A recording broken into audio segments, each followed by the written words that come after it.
谢专业的主播详细风台的报道。这个风台侵袭到花莲甲台东地区，有袂少的所在，这个土石流甲崩山的程度已经达到红色的警戒。当地政府是来启动着预防式撤离。花莲县撤离的人数1455个人，台东县嘛将近有500个人来撤离。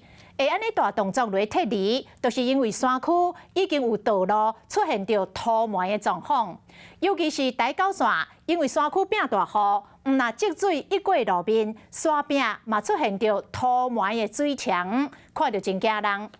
花莲69线嘛有袂少落雨霾灌落来，状况真无乐观。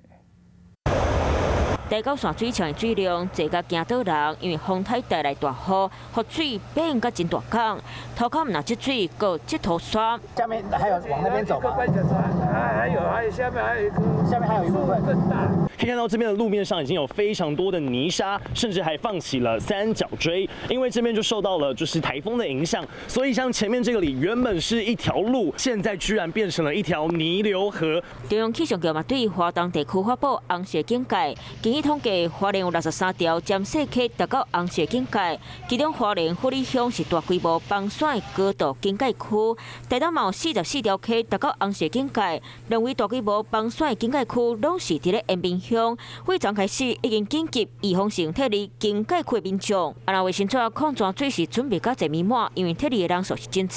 根据统计，到昨暗时为止，花东地区撤离要2000人，其中花莲县撤离41个村里，拢总1450个人；台东县撤离10个村，拢总440个人。像昨天下午我就去拜访你们，请他们正准备，可能晚上要撤。